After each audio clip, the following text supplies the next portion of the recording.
Chers téléspectateurs, merci de nous retrouver sur Canal 2 Info, émission consacrée à l'invité. L'invité du jour est un spécialiste, sans doute, dans le domaine du sida. Et bien sûr, parlons de politique publique sur le sida. Cet expert nous donnera quelques axes de compréhension et bien évidemment, nous aurons l'occasion de cerner l'action de tout un peuple, l'action des populations et bien sûr, pourquoi pas, l'intérêt qu'on doit garder désormais quand on parle de sida, comment vaincre donc cette maladie. Et pour en parler, c'est avec notre spécialiste, c'est un professeur, le professeur Fred Ebogo, qui est présent sur notre plateau.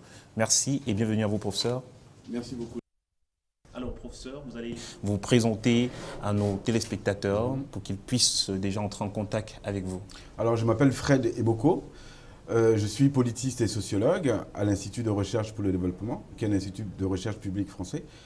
Et j'appartiens à une unité mixte de recherche qui s'appelle le CEPED, Centre Population et Développement, qui est une unité mixte, Institut de recherche pour le développement et l'Université Paris-Descartes. D'accord. Et je suis le directeur adjoint de cette unité de recherche. Alors, on va parler de l'ouvrage que vous avez commis ces derniers jours, disons-le comme ça, et bien sûr du côté de Douala, l'université de Douala, c'était hier, vous avez tenu un séminaire et vous êtes revenu sur l'intérêt de cet ouvrage-là, Repenser l'action publique en Afrique du sida, l'analyse de la globalisation des politiques publiques. Alors, parlons un peu de ce titre-là, premièrement. Alors, l'idée, le livre est né d'abord de ce qu'on peut appeler une contrainte académique, puisque le livre est issu de mon habilitation à diriger des recherches, et que l'idée d'une habilitation à diriger des recherches, c'est de revenir un peu sur tout son parcours professionnel, académique et scientifique. Et j'ai choisi d'ouvrir cette synthèse de mes travaux par un nouveau regard sur les politiques publiques en Afrique en général. Donc je suis parti du sida, de l'analyse des politiques publiques de lutte contre le sida sur le continent africain, en faisant des approches comparées entre groupes de pays, suivant la manière avec laquelle les pays avaient réagi aux recommandations internationales et aussi au choc épidémiologique qui les frappait. Donc j'ai fait une petite typologie de ces différents pays. Et j'ai aussi montré les principales césures historiques qui marquent la lutte contre le sida en Afrique depuis les années 80. Et le livre s'ouvre sur une réflexion plus générale sur les politiques publiques sur le continent africain. Alors, intéressons-nous, n'est-ce pas, à la définition de ces politiques publiques pour permettre à nos téléspectateurs de comprendre d'ailleurs de quoi il s'agit. Ce sont des termes scientifiques, mais pourtant, des explications assez simples sont rapprochées. Alors, tout simplement, une politique publique, c'est un programme d'action gouvernementale doté d'un budget et d'une programmation dans le temps assez précise. Aujourd'hui, dans ces cas comme la lutte contre le sida, on parle de plus en plus d'action publique parce que l'État n'est plus le seul acteur, il est encadré, si vous voulez, par un certain nombre de partenaires, des partenaires bilatéraux, des partenaires multilatéraux, des organisations non gouvernementales, des associations et des partenaires privés pour mettre en œuvre ce type de politique publique. Donc on parle plus d'action publique dans ces cas que de politique publique, parce qu'une politique publique est par définition générée et pensée à l'intérieur des États. D'accord. Alors, on va voir un peu dans cette explication que vous avez donnée. Vous avez parlé de globalisation aussi, même dans le titre de cette expression. Est-ce que c'est pour vous un moyen d'interpeller toute une société, tout un continent à se tenir en action contre le VIH-Sida? C'est d'abord une simple constatation qu'un grand nombre de politiques publiques aujourd'hui deviennent des actions publiques globalisées, avec des acteurs internationaux, transnationaux, qui vont en quelque sorte accompagner l'État qui va assurer un rôle de régulation au niveau national.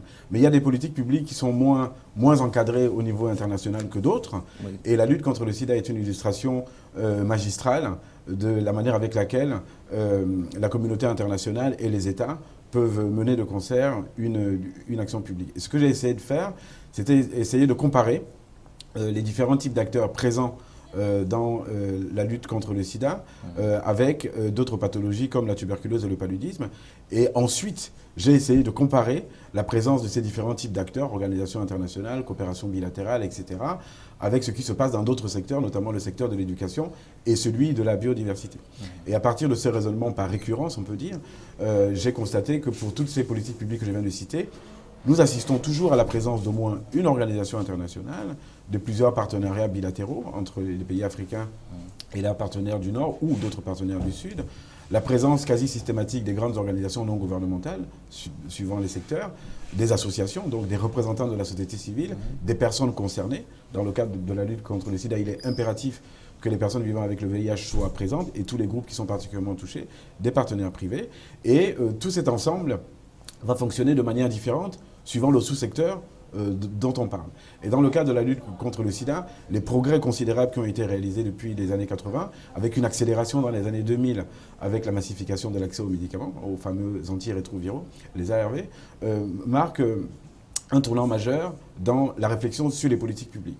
Et la question est de savoir, est-ce que ce que nous avons réussi, quand je dis nous, c'est nous tous, est-ce que ce que nous sommes en train de réussir dans le cadre de la lutte contre le sida, le combat encore long, on peut s'inspirer de ce modèle pour les autres pathologies. C'est ce qui a été fait à peu près avec la création aussi d'un programme mondial de lutte contre la tuberculose et d'un programme mondial de lutte contre le paludisme.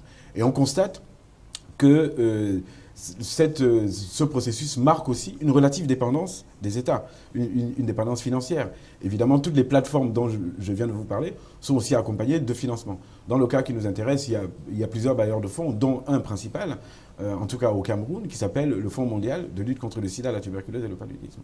Et cette dépendance va avoir des implications variables suivant les pays, suivant le niveau de dépendance du pays et suivant aussi la configuration économique internationale. La crise financière internationale qui a frappé le monde en 2008-2009 a aussi coïncidé avec une modification des modalités de financement du Fonds mondial. Il y a un nouveau modèle de financement du Fonds mondial et qui prescrit en quelque sorte la somme dont les pays vont être bénéficiaires sur 3 ans.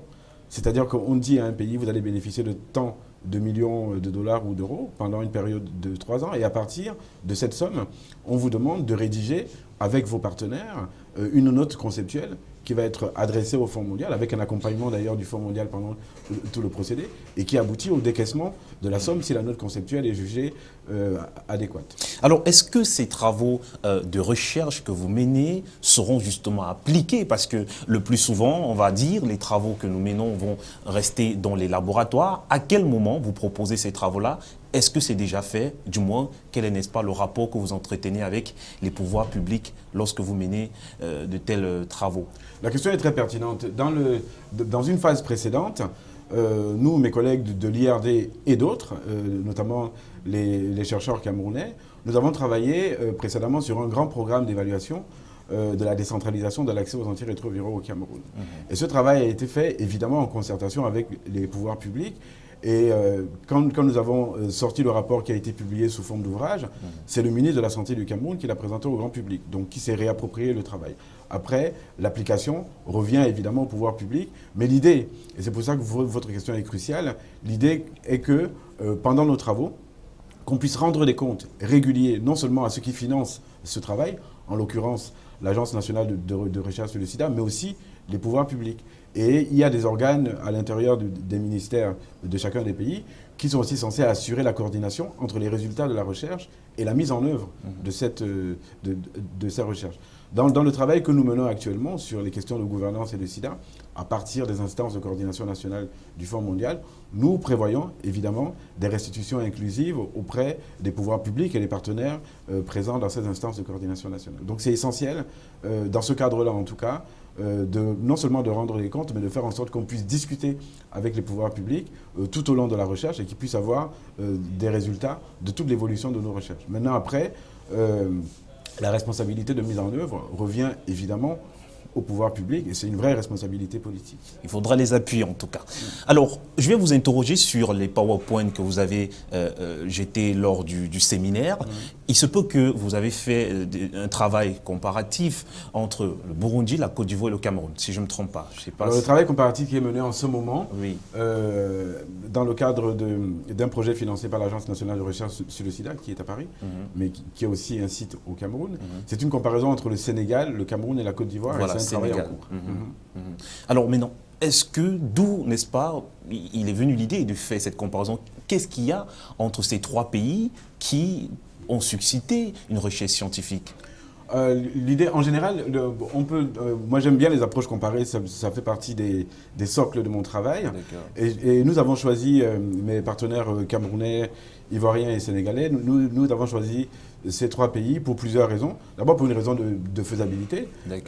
Ensuite, il faut comparer des choses qui sont comparables. Ce sont trois pays qui sont dépendants des financements internationaux.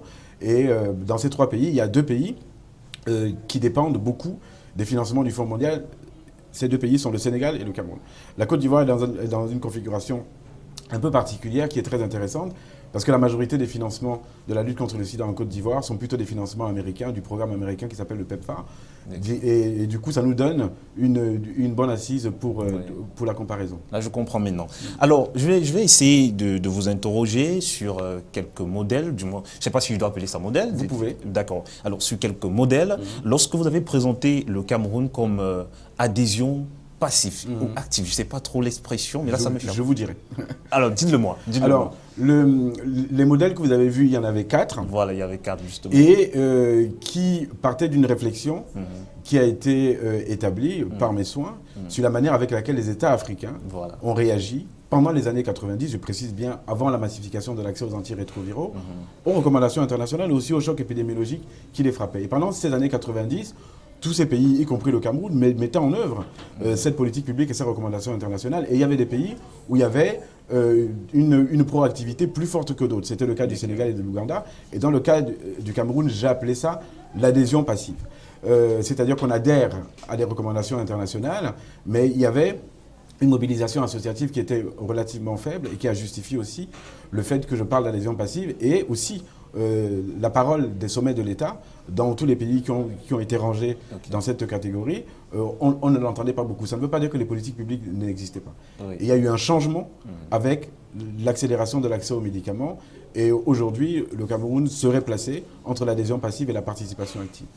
Alors, il nous reste seulement quelques minutes à passer avec vous, le temps que vous retournez dans vos différents travaux. Alors, j'ai une autre question, cette fois en rapport avec les étudiants, pour les permettre. Alors, on est chercheur, et je l'ai posé d'ailleurs lors du séminaire. Quelles sont aujourd'hui les propositions, du moins les suggestions que vous pouvez donner, afin que nous, étudiants, ces étudiants, puissent participer à ces luttes contre le sida? Alors, vous m'avez déjà posé la question. Ah oui, et puis vous avez répondu, je me rappelle. Et je vous ai répondu en laissant d'ailleurs un ouvrage sur les mobilisations collectives face au sida dans le monde, un ouvrage qui a été publié il y a quelques années.